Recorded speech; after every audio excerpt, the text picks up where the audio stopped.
So let's continue with our cases. आज हमारा day 9 और आज हम लोग 3 केसेस देखने वाले हैं। Date is case number 25, 26 and 27। आज वाले केस थोड़े से टेक्निकल रहेंगे, कुछ केस जो मैं आपको बताऊंगा। चलिए, सबसे पहले case number 25, Glaxo Smith Kline pharmaceutical limited versus Union of India. अब ये जो केस लो था ना, वो बहुत ही अच्छा केस लो। शॉर्ट मतलब देखो, अगर रखो ना तो एकदम शॉर्ट एंड स्वीट केस वैसा है। अब देखो यहाँ पे क्या होता, कुछ ड्यूटी मांगी गई थी और वो ड्यूटी देने से ग्लेक्सो ने मना कर दिया था। वो बोले हम लोग एग्जम्प्टेड होते हैं। देखें, the appellant that is the manufacturer claim exemption as provided under paragraph of the drugs price control read pharmaceutical, मतलब ऑफकोर्स अब मेडिसिन वगैरह बनाते थे। Read with exemption notification.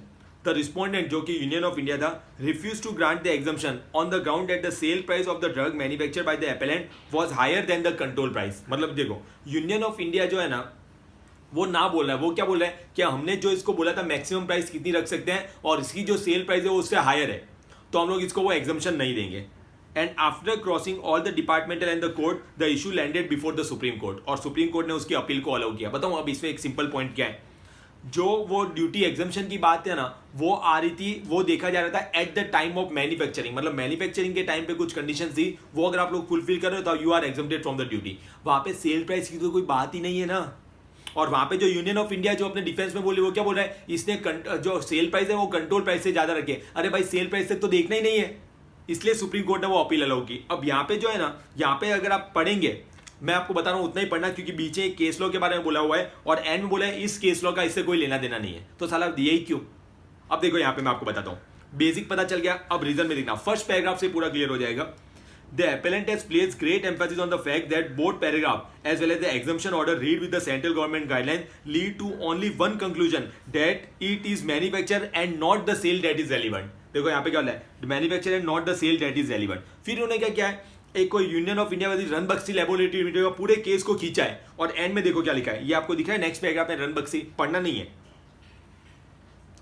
फिर देखा इसी पेज पे एकदम लास्ट पैराग्राफ देखा। It can be seen that the issue that arose in this case was completely different from the issue that arose in रणबक्सी के। तो साले दिए ही क्यों। क्लियर हो रहा है, तो हमें तो केस क्लियर हो गया, तो आपको पता चल गया भाई वो किसकी कौन सी बात कर रहा था। यूनियन ऑफ इंडिया बोला था control price was sale price was higher than the control price, और वो जो इसने ग्लेक्सो ने बोला वो एकदम सही था कि भाई हमें देखना ही नहीं है सेल प्राइस को, हम तो मैन्युफैक्चरिंग के टाइम पे देखना है हमें। Ranbaxy case and the present case are directly concerned only with an exemption notification and not a notification for fixation of price। Price कैसे फिक्स नहीं, उसके लिए रिलेटेड बात ही नहीं है। And also what is relevant for an exemption notification is the manufacture of drugs, whereas what is relevant for price fixation notification relate to the sale and not the manufacture। तो हमें यहाँ पे selling price से price fixation हमें करना ही नहीं है, हमें सिर्फ वो मैन्युफैक्चर करना था, हमने किया और हमें एग्जम्पशन मिलना चाहिए और यहाँ पे मिला भी। Clear, short. चलिए नेक्स्ट आता है हमारा Apollo tyres limited versus pioneer trading corporation. अब देखो, अब ये जो डिजाइन एक्ट आपने पढ़ा होगा, ट्रेडमार्क डिजाइन ये सब पढ़ा होगा, तो आपने ना टायर्स वगैरह कभी देखते हो, टायर्स पे ना एक अलग टाइप की डिजाइन होती है। टायर्स पे अलग अलग टाइप की डिजाइन होती है, कोई एक्स बनाता है, कोई ओ बनाता है, कोई अपना नाम लिखता है एंड ऑल, तो अलग अलग टाइप की डिजाइन होती है जिसको हम बोलते हैं ट्रेड, TREAD, ट्रेड पैटर्न बोलते हैं। अब जिनको टायर्स का बहुत अच्छा नॉलेज है तो वो सिर्फ डिजाइन देख के, जैसे जिसको वॉचेस का शौक होता है तो दूर से बता देगा कौन सी कंपनी की कौन सी ब्रांड की वॉच है। उसे टायर में भी है ना, वो ट्रेड पैटर्न या डिजाइन देख के दूर से बता देगा कौन सी कंपनी का टायर है। तो हमें जिसको पता नहीं चलता है इसके बारे में, तो वो क्या सोचता है यार ये डिजाइन के क्या फर्क पड़ता है, लेकिन फर्क पड़ता है, वो उसकी पहचान होती है।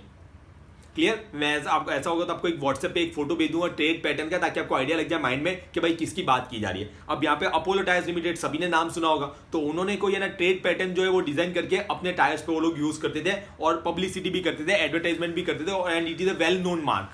आपने सुना होगा ना, ट्रेडमार्क में अलग अलग टाइप्स होते हैं, जिसमें एक होता है वेल नोन ट्रेडमार्क, तो अपोलो टायर्स का वो वेल नोन ट्रेडमार्क था। अब वैसे ही सेम वो ट्रेड पैटर्न जो है ना, वो पायोनियर ट्रेडिंग कॉर्पोरेशन जो है वो अपने ट्रक के टायर में यूज करने लगा।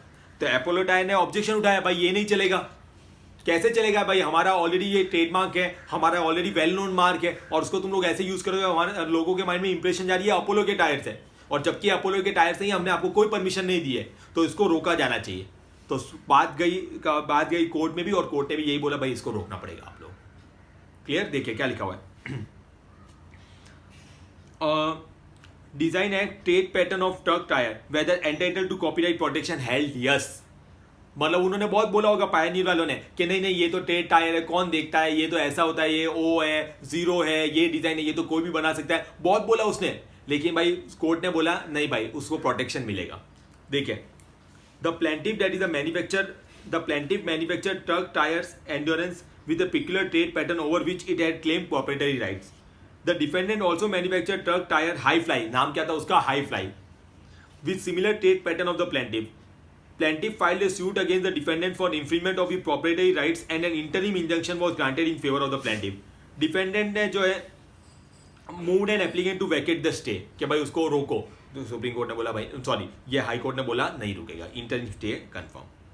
ठीक है, अब उसी के बारे में वो ट्रेड पैटर्न एंड ऑल के बारे में दिया हुआ है, थोड़ा रीड करना है तो हम लोग रीड आउट कर लेते हैं। देखिए, आई मतलब कोर्ट बोल रही है, I have set out herein about the manner in which the tires of the plaintiff and other manufacturer are displayed in the course of marketing और advertisement। मतलब वो देख रहे हैं वो मार्केटिंग और एडवर्टाइजमेंट करते हैं, वो ट्रेड पैटर्न कितना इंपॉर्टेंट है। They clearly show that the trade patterns are utilized by the manufacturer, including by the plaintiff, in respect of the tire in question as a source identifier. That is, मतलब वो उसकी पहचान है। Court ने भी बोला भाई अपोलो टायर्स की पहचान है trade pattern. No doubt the trade pattern adopted by the plaintiff in respect of tyre also serve the purpose with treads on any tyre serve. मतलब नो डाउट वो जो पैटर्न है वो तो सिर्फ एक पैटर्न है, नॉर्मली जो टायर जो पर्पस सर्व करता है वो यही पर्पस भी सर्व कर रहा है। However, if the same function can be achieved through numerous different forms of trade pattern, then the defense of functionality must fail। और आप देखो ऐसा भी नहीं कि अपोलो वाली जो डिजाइन बनाओगे आप लोग, ट्रेड पैटर्न बनाओगे तो ही वो टायर चलेगा वरना नहीं चलेगा, ऐसा तो है नहीं, न्यूमरस तरीके। It was essential for the defendant to at least prima facie establish that the trade pattern of the plaintiff was the only mode। या तो आप उसको ही यूज करना चाहते हो तो उसको प्रूव करना पड़ेगा पायनियर ट्रेडिंग वाले को कि भाई यही सिर्फ एक डिजाइन है जिससे टायर यूज में आ सकते हैं, वैसा तो था नहीं।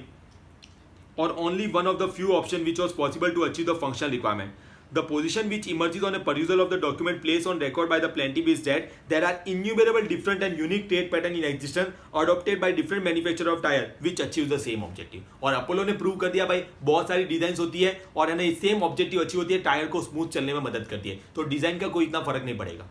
लेकिन हमारी पहचान है ये डिजाइन, तो हमारी वाली डिजाइन तो हम नहीं यूज करने देंगे। It cannot be said that the unique trade pattern adopted by the plaintiff is attributable only to technical result, namely of providing grip and stability to the vehicle। ऐसी design से grip अच्छी आती है ऐसा तो कुछ है नहीं। The same function can be performed by any other tire with a different trade pattern। तो इसलिए बोला गया है कि भाई ऐसा मत करो। देखो ये है, पढ़ना तो पढ़ लेना, एकदम सिंपल टर्म में दिया हुआ है, एकदम लास्ट में आ जाओ। लास्ट रहेगा, In view of the aforesaid, I am inclined to confirm the injunction granted in favor of the plaintiff till the disposal of the suit। मतलब जब तक सूट का फाइनल डिसीजन नहीं आता है तो है ना ये इंजंक्शन इंटरिम स्टे है कि भाई आपको है ना भाई वो नहीं यूज कर पाओगे आप लोग। Accordingly, the plaintiff application is allowed and the ex part and the interim order of the injunction is confirmed till the disposal of the suit। जब तक फाइनल ऑर्डर नहीं आता है कि भाई ये डिजाइन एक्ट में प्रोटेक्शन मिलेगा नहीं मिलेगा, तब तक आप उसको नहीं यूज करोगे, पायनियर ट्रेडिंग को बोला गया। चलिए फिर नेक्स्ट आता है हमारा meters and instrument private limited versus Kanchan Mehta. एकदम सिंपल केस है ये भी। यहाँ पे क्या होता, ये जो कंपनी है meter and instrument private limited, इन्होंने एक चेक इशू किया था कंचन मेहता को, ठीक है, और वो चेक क्या हो गया, डिसऑनर्ड हो गया, तो उसने एप्लीकेशन फाइल की होगी। अब तो आपको भी याद हो गया है, under the negotiable instrument act में सेक्शन 138 में, सेक्शन 138 में। अब देखो, अब यहाँ पे जो meters and instrument private limited है ना, वो क्या बोल रहा है कि भाई है ना इसको कंपाउंड करवा दो। कंपाउंडिंग पता है ना, जहाँ पे आपको जेल में नहीं जाना पड़े और आप है ना फाइन पे करके अपने आप को बचा सकते हो। तो कंचन मेहता रिफ्यूज करिए, नहीं भाई कंपाउंडिंग नहीं करने देंगे।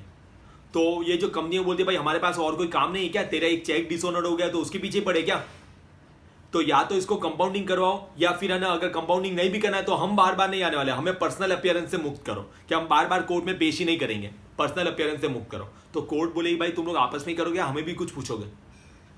तो यहाँ पे देखो पॉइंट समझो, एक होता है क्रिमिनल रॉन्ग और एक होता है सिविल रॉन्ग, ठीक है। क्रिमिनल रॉन्ग मतलब क्या होता है, wrong done towards the society, और वो इतना इजीली कंपाउंडेबल नहीं होता है। वहां पे सामने वाली जो पार्टी होती है उसको आपको कॉन्फिडेंस में लेना पड़ता है, क्योंकि वो जो आपने रॉन्ग किया है वो सिर्फ उस पर नहीं किया, पूरी सोसाइटी में। और जनरली क्रिमिनल ऑफेंसेस को कंपाउंडिंग नहीं करने दिया जाता है। तो यहाँ पे जो डिसऑनर ऑफ चेक हुआ है वो क्रिमिनल रॉन्ग है या civil wrong, the answer is civil wrong, क्योंकि जो मैंने आपको पैसा दिया और चेक डिसऑनर हो गया तो सोसाइटी का क्या नुकसान हुआ। तो जब सिविल रॉन्ग होता है ना, तो जो अथॉरिटी होती है डेट विल डिसाइड कि कंपाउंडिंग करने देना चाहिए या नहीं करने देना चाहिए। अब यहाँ पे meters and instrument private limited वो कोर्ट पे चढ़ बैठा है, भाई कंपाउंडिंग कराओ या फिर हम पर्सनल अपीयरेंस नहीं आएंगे। कोर्ट बोले भाई ठंड रख, शांति रख, लेट अस डिसाइड। फिर कोर्ट ने बहुत सारे प्रिंसिपल, सुप्रीम कोर्ट तक बात पहुंची और सुप्रीम कोर्ट ने बहुत सारे प्रिंसिपल इलेबोरेट करके दिए कि जो अथॉरिटी है और अगर उनको लग रहा है ये ऑफेंस इज कंपाउंडेबल है, तो वो जो है ना इंटरेस्ट पे करने वाला, कॉस्ट पे करने वाला, जितना कंपेंसेशन पे करने का होता है वो पे करके कंपाउंडिंग करवा सकते हैं। लेकिन आप ऐसे कोर्ट पे चढ़ बैठोगे, वो नहीं चढ़ेगा कि भाई कंपाउंडिंग नहीं करनी तो हम नहीं आएंगे कल से हियरिंग में। भाई क्या नहीं आओगे, बाप बुलाएगा ना तो सबको आना पड़ेगा। क्लियर? देखिए, negotiable instrument act section 138 dishonour of cheque. Dishonour of cheque है ना, उसके ऊपर लिख दो civil wrong, civil wrong. Compounding of offence तो प्रिंसिपल एक्सप्लेन कर दिया कोर्ट ने। देखिए, this appeal have been preferred against the order of the high court of Punjab and Haryana where the high court rejected the prayer of the appellant for compounding the offence under section 138 on payment of the cheque amount and in the alternative for exemption from personal appearance. तो उसके खिलाफ exemption from personal appearance, मतलब compounding नहीं करने देना है तो personal appearance हम खुद नहीं आएंगे भाई। तो सुप्रीम कोर्ट में भी बात पहुंची, सुप्रीम कोर्ट ने भी अपील डिस्पोज ऑफ की। भाई आप ऐसा कैसे बोल रहे हो नहीं आएंगे, तो सुप्रीम कोर्ट ने कहा अब बैठो शांति से और हम जो प्रिंसिपल बोल रहे हैं वो सुनो। तो मैंने आपको बता दिया कि एडवोकेट कॉस्ट और ये सब पे करो और अपने आप को छुटकारा दे दो, कोई प्रॉब्लम नहीं है। क्लियर? देखो, the supreme court elaborately examine the scheme of the act and held as under. ठीक है, तो देखो, offence under section 138 of the act is a primarily civil wrong. Burden of proof is on accused in view of the presumption under section 139, but the standard of such proof is preponderance of probability. देखिए, generally इसको है ना मतलब run किया जाता है under the criminal act, लेकिन actual में ये क्या है, सिविल रॉन्ग है, सुप्रीम कोर्ट ने बोला।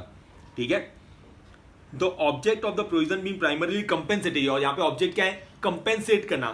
Punitive element be mainly with the object of enforcing the compensatory element. Compounding and at the initial stage has to be encouraged. Supreme Court भी बोला initial stage में compounding को encourage किया जाना चाहिए, but is not debarred at later stage subject to appropriate compensation and but found to be acceptable.